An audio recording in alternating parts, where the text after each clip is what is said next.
My dad kicked me out. So my golden child half-brother could move in, but 6 months later, they're begging me to lie to cover up his crime, or they'll go to jail. I turned 18 about 4 months ago. My dad kicked me out 6 months back because my jerk half-brother Derek, who is 24, decided he was moving back here. He didn't want to rent a place like a normal person, so he wanted to live with my dad instead. Just for context, Derek is my dad's son from his first relationship. But Derek's mother and my dad broke up soon after Derek was born, so they didn't really have much of a relationship afterward. Derek is a lot closer to my dad than he is to his mother, so we spent a lot of time together growing up. He would come over more often than was required legally by his custody arrangement. I'm pretty sure he was supposed to spend half the month with my father, but I remember being around him all the time. Maybe that was just my brain exaggerating things, because I hated spending time with him. But my dad forced us together anyway. I also know for a fact that Derek didn't like me much and saw me as a threat. My mother passed away a couple of years ago after a long battle with lung cancer, and that's when things started going downhill with me and my dad. Don't get me wrong, things had been bad between me and my dad ever since I was a kid. I guess my father didn't really want a kid like me, or maybe he didn't even want a kid at all. Whatever it was, he treated me weirdly when I was little, and it almost always felt like he didn't want me around. Most of the time, he would always be mad at me and yell at me for the smallest things. He would never show me any affection, and even when I tried to win him over, it would be met with nothing but coldness. But with Derek, he was a different person altogether. Whenever Derek would be around the house, he would suddenly turn into the best father in the world and do everything that I wanted him to do with me. He forced him and I to spend time together, even though both of us had made it very clear that we didn't like each other. Derek didn't like me because I was a threat, and I didn't like him because he would always bully me when I was a kid. He would always try his best to lock horns with me and push me around all the time, just because he could. He knew that he would get away with it too, because my father would never say a word against him. Whenever I would complain to my dad about Derek being rough with me, he would tell me to suck it up and deal with it, because that's apparently how boys were supposed to play. He said he didn't want me to grow up and be a pansy, and I thought that's what my father wanted from me. So eventually, I learned to suck it up and just let it happen. I would never fight back because I didn't want to tick my dad off, and I knew that fighting with Derek was one sure way of having him yell at me. It didn't even matter if Derek was screwing things up for me or not. If I fought with him, I was always the one in the wrong. My dad never cared about the story. Whatever happened, I was the bad guy. It was pretty obvious that he had a favorite, and it wasn't me. Not even for a second did he find it weird that Derek was picking on me, even though I was a full 6 years younger than him. And then, slowly, he started changing his ways of bullying me because physically hitting me wasn't cutting it anymore. He was also growing up. So, when he started high school, he switched to bullying me with his friends instead. Before that, school had been my safe place, because I was still in elementary school when he was in middle school, and we had different buildings, so he couldn't get to me there. But once I started middle school, we were in the same building, and he and his friends were ganging up on me and making fun of me all the time. They would even spread stupid, nasty rumors about me, like I was apparently mentally challenged. And all the seniors knew that I was Derek's idiotic little younger brother. I'm not even kidding, that's exactly what they used to call me. They would even call me slurs, and it really made things difficult for me because when kids start middle school, they start caring more about their reputation. So now even the friends that I had from elementary school wouldn't speak to me because I was not cool enough to hang out with anyone. It wasn't until Derek graduated that I finally had the school to myself and could exist in peace. I did have a couple of friends, but most people just believed the rumors, and I would let them get away with it because I was so exhausted from putting up a fight all the time that I couldn't even bear to argue with people. At home, things were just as bad as ever because Derek and my father would never pass up an opportunity to put me down and make me feel like an idiot. And the funniest part was that I wasn't even an idiot. I had pretty decent grades and I was great at science and stuff, but my dad and Derek didn't care about that. Derek was a football player, and the cherry on top of that, he was actually a pretty great student as well. So you guys can imagine how bad things must have been for me at home. Derek was everything that I was not: athletic, academically strong, and just the kind of son that my father had wanted. On the other hand, there was me, who was average in every sense of the word. They never missed an opportunity to remind me of just how insignificant and average I was. My mother tried to defend me most of the time, but my dad was a real sweet talker, and he would convince my mother that they were just messing around with me, and they didn't mean anything that they said. My mother was generally a nice and sweet person, but she was also really in love with my father, so she never saw him for what he truly was. She would try her best to defend me, and I appreciated her for it, but it didn't work because it wasn't enough. And my father, along with Derek, continued to bully me for as long as they could. And then finally, Derek went away to college, and I felt like I could breathe a sigh of relief. My dad would still be around, but he was significantly less annoying to deal with when the other jerk wasn't with him. But before I could find out what it was like to live with my parents without Derek constantly picking on me, my mother was diagnosed with lung cancer. It was incredibly difficult for us to come to terms with it, because we felt like our world had shattered. The only thing that my father and I had in common was that both of us loved our mother dearly. So her diagnosis really broke us both. But instead of making our family stronger, my dad decided that he was going to make the worst of this.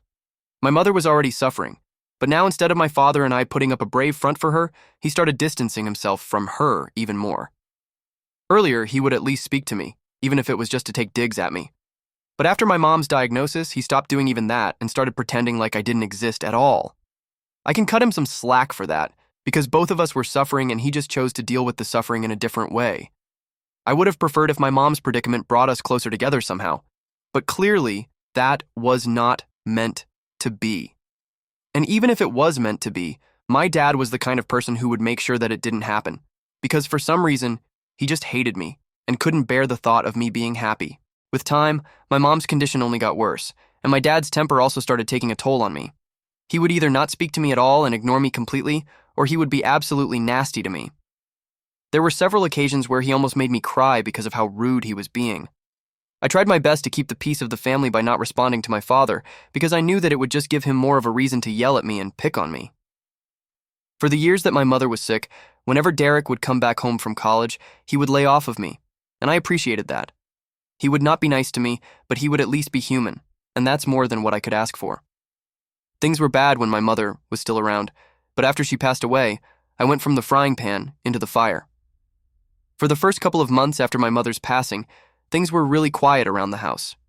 By that, I mean that I would do all the work while my dad was just unresponsive. He would function, he would go to work, come back and have dinner and stuff, but nothing else. I was kind of concerned for him, and I contacted my grandparents several times to tell them that I thought my father was probably depressed, but they didn't take me seriously. They either didn't care enough about their son to check up on him after the funeral, or they just didn't like me, just like my father, and didn't want to do as I said. But after a few months had passed, my father started coming back to his normal self. Unfortunately, that also included binge drinking and making me feel like crap about myself yet again. He would constantly order me to do stuff around the house, and it was really tiring because not only was I going to school, but I was also doing all the work around the house which my mother used to do earlier. Even when she was sick, my dad and I would manage to get all the work done, but after her passing, all that responsibility came to me. I couldn't even protest, because if I did, my father would tell me that I wasn't bringing home any money, so this is the least that I could do to live here. It was really insulting, but I had nowhere else to go, so I just had to suck it up and deal with it. For the longest time, the only thing that I was looking forward to was going to college, because that would mean that I would finally be rid of my father, and I wouldn't have to come back home. Anyway, I didn't even consider this place home anymore, because once my mom was gone, it stopped being home for me. Now, I could have moved out and started living with my mom's parents after her, but they live really far away and I still had a year of school left, so that was not an option for me. But then, a couple of months ago, when my father found out that his golden child would be coming back home, he kicked me out anyway. I ended up moving to live with my grandparents. Derek had moved out for college a couple of years ago, but he hadn't returned to live here after that. After he had graduated, he got a job there and decided to stay because his girlfriend wanted to stay there and make a life for themselves away from home. So Derek decided to stay there with her and would only come back for the holidays occasionally. About 2 years ago, he got married to his girlfriend because she was pregnant. They had just graduated when they found out, and it seemed like pretty perfect timing, so they decided to get married. I was invited to the wedding, surprisingly, and just for that one day, he did not terrorize me. My mother was also present there, in spite of her condition, because even though he didn't like it, everybody liked my mom. And he wasn't particularly close to his own mother since she was kind of a bad mom. I'm saying this because she was the kind of mother who just didn't care about their kid or having a relationship with their child. The woman was already in her 4th marriage by the time Derek got married, and it honestly appeared to me that her goal in life was to be rich. She worked and earned her own money, no doubt, but that was at the cost of her relationship with her son. I guess that explains why Derek was so attached to our father. He pretty much only had one parent who cared about him, and of course he didn't want to share that parent with me. Anyway, Derek got married, and soon after he had a kid as well. They had been living happily there for the past 2 years, but I don't know why, for some reason, 6 months ago, they decided to move back. My dad just informed me about it like 2 weeks before Derek was supposed to come home. He was really smug about it as well. He sat me down one day and told me that I needed to find a place to live because Derek would be coming back home and I had to give up my room. We had 3 bedrooms, so I asked him why they couldn't just use the guest room. He told me that Derek and his wife were going to live in the guest room and they were going to use my room as the nursery. It was apparently imperative that I leave the house because I was already an adult since I was going to be 18 in just a few months. I thought it was really unnecessary and selfish of my father to demand that I leave the house altogether just because he wanted to move back here with his family. I tried to fight with my father, but there was no talking to him because he had already made up his mind. He told me that I had 2 weeks to clear out, and after that, if I didn't leave, then he would call the cops on me. Now I'm aware that there must have been some legal way to fight this and prevent it from happening, but at the time, it didn't occur to me, and I was really panic-stricken because I didn't trust my father, and I knew that he was fully capable of kicking me out without notice. So I started rushing to find a place for myself. Eventually, I settled on moving in with my grandparents. I had avoided doing that so far because they lived so far away and I still had to go to school. But at the time, I just didn't have any other options, and there were just a couple of weeks of high school left at that point anyway, so I was willing to take that risk. Within days, I had moved out, because I didn't want to be there when Derek came back home with his wife and child. My father didn't seem to care when I moved out, and didn't even say goodbye to me the day that I had packed up and I was leaving with the movers. My grandparents had come all the way to pick me up in their truck, and they had half a mind to tear into my father, but I told them not to do it because it just wasn't worth the drama. 6 months have passed since that day, and I have been living with my grandparents. I haven't been in touch with my father ever since he kicked me out, and I didn't plan on getting back in touch with him either. I was supposed to start college in a couple of weeks, and that was already going to be taken care of. I had literally no incentive to speak to my dad or Derek ever again, but unfortunately, they were the ones who had to reach out to me because something had happened, and they now needed me to bail them out. They visited me a couple of days ago, and I was quite surprised because I hadn't been expecting them to reach out to me at any point. But my grandparents still let them in, and I decided to have a conversation with them because they seemed pretty desperate. I found out that apparently the reason Derek had come back here with his family was because he had lost his job earlier and was struggling to make rent. So he made the difficult choice of coming back here. His wife was all right with it because she wanted to be a stay-at-home mom and didn't want to work until their kid was a little older, so this was their best bet. When they came back, they expected to find work easily, but that was not the case because literally none of the companies around were hiring right now, and people with Derek's skill set were extremely common. So it wasn't as if he was a standout candidate either, but somehow my father managed to get him a job in the company that he works in. Neither of them was happy about it because it paid a little less than what Derek used to make before, but that was all they had, so they had to make the best of their situation. But as it turns out, Derek had been stealing from the company for a couple of months now, and it had finally come to light a few weeks ago. And now, my father and Derek are both in trouble because their employers think that they were in cahoots and are threatening to file a lawsuit against them if they don't return the money soon enough. The only reason that they haven't been sued yet is because it's a family business, and the CEO of the company used to be a great friend of my mom's. It's only out of respect for her that he hasn't filed a lawsuit against them yet for embezzlement. But he's not going to hold out for longer, and my father and Derek wanted me to help them out. They wanted me to claim that they needed the money for my college fund, which is why they had been stealing, and it was not for their own personal gain. My father believed that this would make the CEO take it easy on us and buy them some time to return the money. They would still get fired, but at least they wouldn't end up going to prison because of this. They were counting on me to help them out and paint the perfect picture of being a poor little victim. I couldn't believe that they had the audacity to ask something like this of me after the way they had treated me their entire life. I said no almost instantly, without even considering it, because it was a crazy idea, and I was pretty sure that it was not going to work. Their plan was simply ridiculous, and I didn't want to be a part of it. When I told them that I didn't want to be a part of their plan, they started getting really agitated and told me that I had to help them out because there was a very real chance that they might end up going to jail. They said I couldn't let some petty grudge from years ago ruin their lives, so I told them that it wasn't a petty grudge, and it certainly wasn't from years ago. My father had only recently kicked me out, and it hadn't even been a year since then, so I would say that it was pretty recent. But that wasn't even the main reason that I didn't want to help them. I just thought that their plan was really dishonest, and I actually happened to know the guy that my dad worked for. Like I said, my mother and he were really good friends, and he also seemed to like me. He and my mother had pretty much grown up together, and I used to refer to him as my uncle whenever he would come around when my mom was still alive. Even at her funeral, we had a nice conversation and we liked each other. My mom was actually the one who had told him to give my father a job in his company when my dad had been struggling. But instead of being thankful, not only had Derek decided to try and make a fool out of these people, but my dad was now trying to cover it all up and use me as a shield. I thought that it was really low and I couldn't in good conscience be a part of this. So I told them that it would be in their best interest if they just tried to pay off whatever amount they had stolen, instead of trying to cover it up with more lies and stuff. I told them I wasn't going to be on their side here, and they might end up going to jail if they tried to fool him again. In fact, they should even have been grateful that they were being given a chance to pay that money off and get out of this without a lawsuit that they would most definitely lose. That would ruin their future because they would definitely go to jail for it. They had no idea just how easy things were for them right now, and exactly how complicated they could become if they decided to go through with their crazy plan. I tried to explain it to them, but my dad got really mad and said that he wasn't here to listen to a sermon from me. If I wanted to help them, he said, then I would agree to their plan instead of giving them advice that meant absolutely nothing. So I told him that I wasn't going to be a part of this. To my surprise, my dad actually started crying. I had never seen this happen before, and it made me feel really uncomfortable. He told me that he had been counting on me because I was his son at the end of the day.